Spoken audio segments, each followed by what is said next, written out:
Hi, I'm Ed, and welcome to Murder and Mayhem. In this episode, we will be studying lethal injection as a method of capital punishment. In past episodes, we have covered the science of capital punishment by hanging and by electrocution. Today, it's lethal injection. First, why lethal injection? Man has long searched for ways to eliminate the evil among us. The killers, the rapists, child molesters, spies, and other ne'er-do-wells. In biblical times, stoning was a major source of executions. An evildoer was placed in a pit, and onlookers would cast stones, large, heavy stones, into the pit upon the pitiful person. That was often claiming innocence. Eventually, enough damage would be done to cause death from blunt object trauma. End of story for that one. As time went on, more effort was placed on the comfort of the condemned. Never mind the suffering of the victim and the victim's family had to endure. Why should that be important? Hanging will be quick and relatively painless, some thought, so for a few centuries that was the method of execution. But if you'll look back on the history of hanging in episode 7 of Murder and Mayhem, I will leave a link to it, you will find that most hangings rendered the condemned to a slow death of suffocation. Well, perhaps we could electrocute them with enough voltage to cause cardiac arrest. Again, I will refer you to the episode where we covered use of the electric chair of Murder and Mayhem and the horrors of dying in the electric chair. Effectively, if it worked properly, it would cause cardiac arrest, causes the blood flow to cease, thereby resulting in lack of blood flow to the brain. Death is brought on by, you got it, suffocation. In the future episodes, we'll cover the gas chamber, but for this story, we'll discuss the methodology of lethal injection. Humane or inhumane, that is for you to decide. I make no judgment of the pro or con of capital punishment. I just endeavor to bring to light the possibilities within the realm of terminating a life for crimes judged worthy of the death penalty. Since 1993, the most common method of execution in the United States has been lethal injection. This is according to CNN. It's being touted as the most humane way to carry out the death penalty. It has been the top choice for those on death row who are given the option to select their mode of death. It's worth pointing out, however, that there are some groups who maintain that this method is inhumane and can cause unnecessary suffering. According to the Chicago Tribune, there have been nearly 36 documented problems with this form of capital punishment since 1985. These issues range from prolonged death, to needles shooting out of the condemned's veins, to violent reactions to the drug that were administered intravenously. This has led to activist groups calling for this execution method to be banned outright. Well, how does lethal injection work? How does your body experience this process? What does it feel like? You might envision lethal injection as a one-and-done shot that kills the inmate. With all the different poisons known to humans, that would certainly be possible. Injecting someone with strychnine would be a pretty painful way to euthanize a person and would certainly be considered a cruel form of punishment. So rather than just insert a single lethal agent into the subject, the law opts for a series of 3 separate injections. This is to minimize anxiety and pain, as well making the process as quick as possible. The first drug that is administered is an anesthetic. Many options exist for this, but the most commonly used one is sodium pentothal via Britannica. According to Science Line, the first injection does not numb the person from any pain. Rather, it works quickly to put them into a deep sleep, usually within 30 seconds if the dosage is proper. Usually 30 seconds is the chemical engine entering the bloodstream, so the drug only puts people to sleep. What keeps them from waking up from the painful drug that will be introduced later?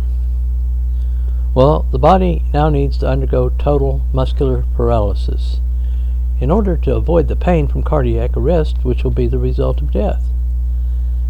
In order to achieve this second chemical is released in the intravenous line, the chemical pancurium bromide acts like a paralytic. Via Science Line, pancurium bromide acts as a neuromuscular blocker, preventing a nerve messenger, acetylcholine, from communicating with the muscles. The result is complete muscular paralysis, which causes respiratory arrest, since the diaphragm, a muscle imperative to pulling air into the lungs, stops working. Now, we know why it's so important the first injection not only be delivered properly, but is also strong enough to keep the condemned unconscious throughout the duration of the execution process. When the body is entirely paralyzed, death by respiratory failure would happen within minutes. This would be an agonizing way to go as well, which is why there is a third chemical waiting in the wings. Now that the condemned is in a deep sleep and totally paralyzed, it's time to stop their heart. To accomplish this as humanely as possible, the PICC line is filled with potassium chloride. This chemical sends charged particles into the heart. This disrupts the heart's electrical system and almost immediately sends the person into severe cardiac arrest, according to Science Line. Kind of reminds one of electrocution, doesn't it? For those who witnessed the procedure, they describe the body having a slow respiration followed by sudden stillness. Of course, this is the procedure that is carried out into perfection. As early notified in this article, there have been multiple cases which lethal injection has caused an undue amount of pain and suffering, resulting in a prolonged and agonizing death. Without a doubt, this controversy will be the subject of debate for years to come, and has already been challenged in the courts of the United States. In theory, the inmate will die within 8 minutes of the first chemical being injected into their veins. As soon as the vital signs have ceased to register, the inmate will now need to undergo an official pronouncement of death. This happens within several minutes in most cases, according to how stuff works. Well, why not use something like fentanyl?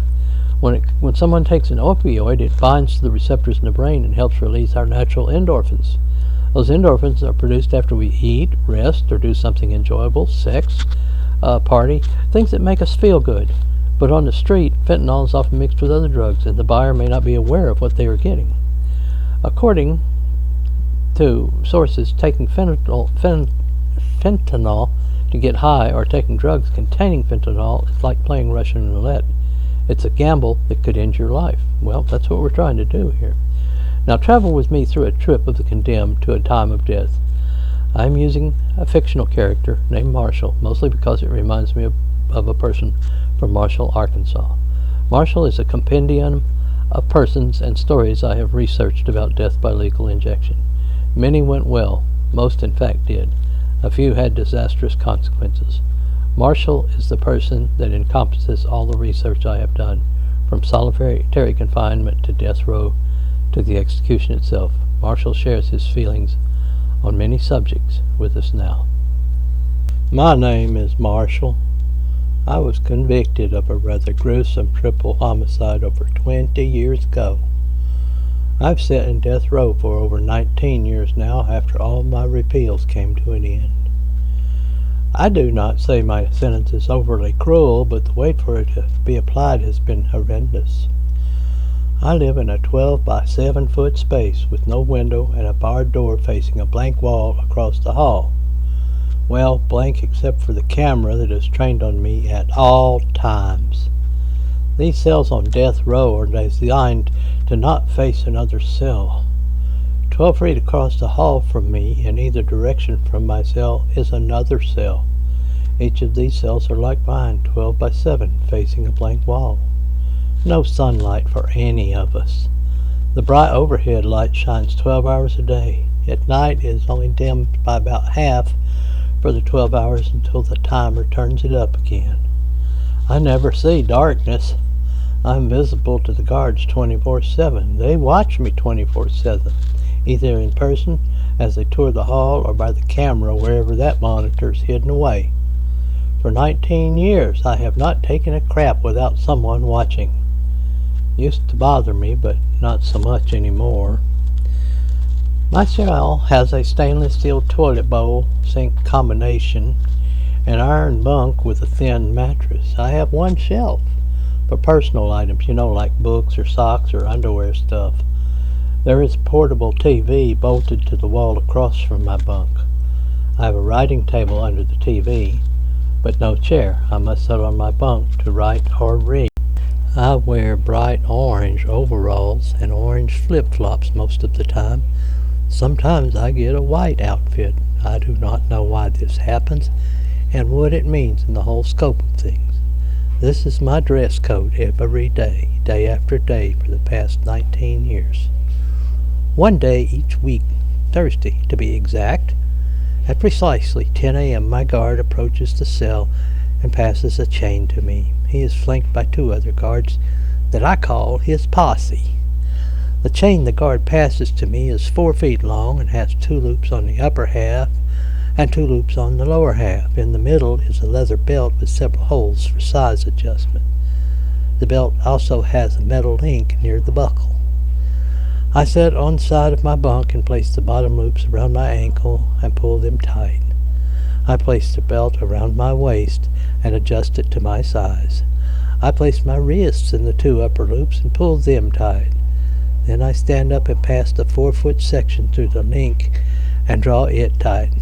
I duck walk to the door of my cell and the guard checks the tightness of the chains.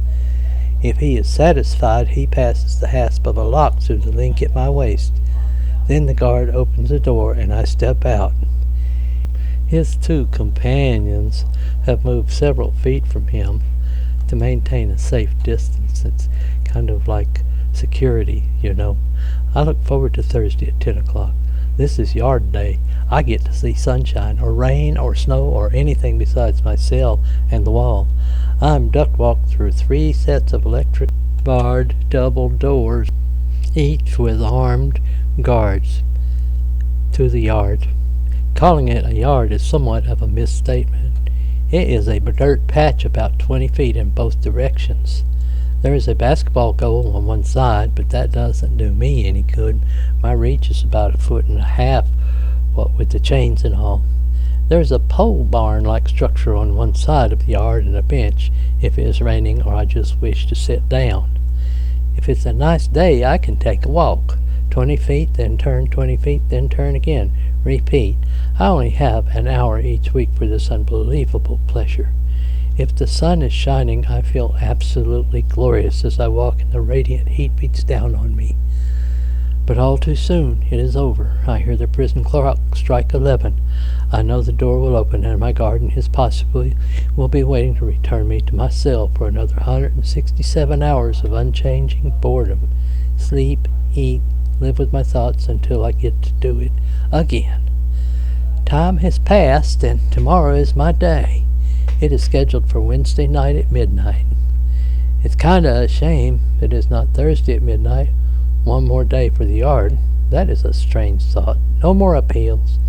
The governor will not grant me a stay, and actually, I don't want a stay. I want out of this day-to-day boredom. In general, people do not know when they will die, but I do. That is a strange thought, knowing that after tomorrow the world will be without me. My very existence will cease, as though I was never born. My final meal was brought to my cell at 6 this evening. 6 hours left. My dinner was fried shrimp with a dessert of chocolate ice cream. This was one of my favorites when I was in the free world. I haven't had it for over 20 calendars now. It somehow was different than what I remembered.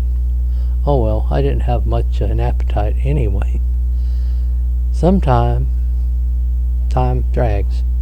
For 19 years it's dragged by, day after day, slow-moving time. But today it's moving rather quickly. I had dinner at 6, and then 10 minutes later, at 8 it seemed like, a priest came by. He prayed with me and tried to comfort me. I'm not a religious person, but he did his best. After he left, telling me he would be in the execution chamber with me as I departed this life, a doctor came in to see if I was healthy enough to die. Armed guards at the door watched him very carefully. The doctor asked if I would like a sedative to calm me. I think I was starting to get tense. Sure, why not? Suddenly I did not want to die, but neither did the 3 people I murdered. I have relieved that scene many times over the years. Drug deal gone bad. I was the dealer, and this man, his wife, and her sister tried to rip me off for over $1,000 worth of heroin. Heroin cut with fentanyl, of course. I cut his throat and watched him bleed out. laughing all the while, and the ladies were screaming. I kept the women for a few days for sport before I finally shot both in the head. Now it was payday. Did they deserve that kind of an end? I thought so. Another 10 minutes, and now it's 10 o'clock. The guard, his posse, the priest, the warden, and my lawyer are at the door. It is time. Back into the chains for a stroll, duck walking all the way down the hall to the room I have watched every time I return to my cell. It's at the end of the hall. The door is always closed, but the large window is well lit. I've often wondered what that room contained. Now I guess I will find out. My little entourage enters an anteroom, I guess you'd call it. On the left side of the room is another window looking into the execution chamber. In this anteroom there are 2 doctors, 2 nurses, and 2 more guards. There are 2 glass syringes with various knobs and meters. There's plastic tubing passing through the wall from each. The table in the center has vials of liquid that I know will end my days on this planet. I cannot help but stare at them. It seems rather macabre that those little bottles will do the deed. The guards escort me through the anteroom into the death chamber. As I look around, I know this room will be my last view. There is a hospital gurney in the center of the room, but it is standing on end. That is kind of a surprise. I thought they would pick me up and put me on it. On the opposite wall, where I entered, is a curtain covering what I guess to be the viewing glass. The witnesses will watch my final moments through that. I do not know who will be there. I haven't been told. The guard backs me up to the gurney. My legs are secured, then my wrists, then my arms. My arms are extended away from the body at about a 45-degree angle. The arms are placed wrist up on a padded board. I guess comfort is everything. The normal chain restraints are moved from my wrists and ankles. The belt is taken off for the last time. The gurney has a motor. It's being operated from the anteroom that moves the gurney from vertical to horizontal. Now I am laying down. The gurney rotates me 90 degrees, so I am parallel with the window. I am at a level at the bottom of the curtains, which barely reaches the bottom of the window. My straps are further tightened. My legs have straps across them. My calves have straps across them. My thighs have straps. There's another strap across my waist and one more at my chest. They are all pulled tight. I flash back to a trail ride I once took in my youth. The wrangler kneed the horse in the ribs and jerked the cinch tighter. I kind of felt that way. Giddy up and get ready to go. My head was free to move, and I used the time to look about. The big clock on the wall said it was a little after 11 o'clock. Less than 1 hour to go. One of the doctors comes into the chamber and gives me another sedative and explains how this will go. I was connected then to a monitor that beeped with each of my last few heartbeats. It followed my pulse. It measured my blood, pulse, oxygen, pressure, intake, all sorts of stuff. EKGs were stuck to my torso, and a brain thing was stuck to my head. EEG, I think they said. The doctor explained rather calmly. First, you will receive a solution of saline to make sure the lines are clear. This will be followed by a small dose of Demerol intravenously. This will not put you to sleep, but you will be in kind of a la-la land. You will be somewhat restful, but you will be clear-minded. The curtain will be open. This is when you may make any last statements you wish. You may turn and address the witnesses, but you will not be able to see them. The window is a one-way mirror. They can see you and hear you, but you cannot see them or hear them. After your final statement, you will receive a dose of an anesthetic, sodium pentothal. This should put you to sleep or very close to it. The next dosage will be a muscle paralyzer called pancronium bromide. This specifically drug will totally paralyze your entire muscle system, he told me. You will feel a burning sensation as this enters your bloodstream. If you are still partially awake, that is. Finally, you will receive a dose of potassium chloride, he said. That will bring on cardiac arrest or total heart stoppage. Comforting thought. Apparently 6 minutes later, you will be dead. I think he said approximately 6 minutes later you would be dead. That is, if everything goes right, which most of the time it does. Why do I feel less than assured after that? The guards are at my head, and the priest is between me and the window. The 2 nurses wheel in a stainless steel table with a green sterile towel covering it. Sterile, so I won't catch any diseases while I die. They pull up to my right side. The sleeves of my orange coveralls have been cut away. One nurse swabs some cold purple stuff on my right arm. The second nurse prepares small needles attached to a tube. The tube is attached to the wall between the chamber and the anteroom. I was surprised how small the needle is. Seemed like it should have been bigger. She placed a rubber tourniquet around my bicep and slapped my arm a couple times to bring a vein up. As she prepared to insert the needle into my arm, I had to look away. I never could stand needles. Some people have that kind of phobia, you know. As I turned my head to my left, I noticed one of the guards standing with a cord to the drapes in his hand. The priest had moved to the position near the nurse on my right side. He reached down and held my hand and whispering a prayer. I was seriously about changing my mind on my atheistic beliefs. It was 20 minutes until midnight. Not a lot of time for thinking. 2 needles were inserted. There was a minor sting as each needle was inserted, and 2 plastic lines were plugged into the wall. For some reason I became curious why 2 lines and 2 needles. Oddly enough, in my view, they were stuck into 2 different veins. Another look at the clock, 15 minutes until midnight. I asked the nurse about the 2 lines. She was very kind and gentle and explained that if one blew out for some reason or another, they could continue the execution without missing a beat by using the other line. She seemed rather proud of that sort of efficiency. I certainly felt reassured. At 5 minutes until showtime, the curtains were open, and the doctor was right. I could see nothing but the room I am in reflected in the mirror. I couldn't tell if anyone was on the other side or not. What did it matter, I wondered. I suddenly felt chilly, almost a cold dread come over me. It was more real than ever before. This is it. Soon, in mere minutes, I will cease to exist. My total of 41 years of misspent life are brought to this moment. I watched the clock tick down. A large, sweep second hand noisily counting the seconds. Tick tock, tick tock, endless passage of time. At 3 minutes before the hour, I felt a rush of warmth in my arm. That would probably be the saline, I thought. Just as suddenly, a second sensation, probably the Demerol, was flowing through my body. I began to kind of float on a cloud. Another look at the clock, 2 minutes and counting. I was told I could make my last statement then. I honestly couldn't think of a thing to say. What was left to talk about after all? Then the pentothal hit. I tried to fight it and succeeded for a bit. I was left partially awake.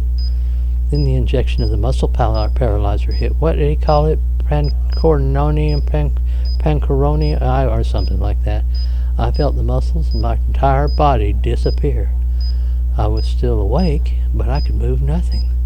I tried to look at the clock, but couldn't move my head or my eyes. I tried to wiggle my fingers, but it was as though they were gone. That was when I noticed I was still awake, but I wasn't breathing.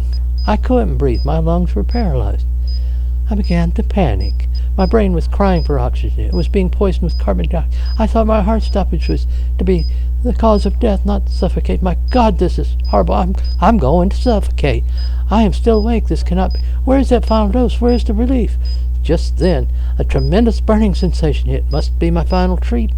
My arms, my legs, my torso, and even my brain felt on fire. It was like a severe itch that cannot be scratched. Why am I still awake? I feel this terrible, almost unbearable pain in my chest. I tried to roll from side to side, but of course this was impossible. My entire body was numb, except for the horrible burning and suffocation. What had the doctor said about the time of death after the heart? How long before death took me? What time? When was it? God, it hurts so bad. I feel as though I'm going to I need air, please. I'm thinking I need air. Then the pain lessened, and suddenly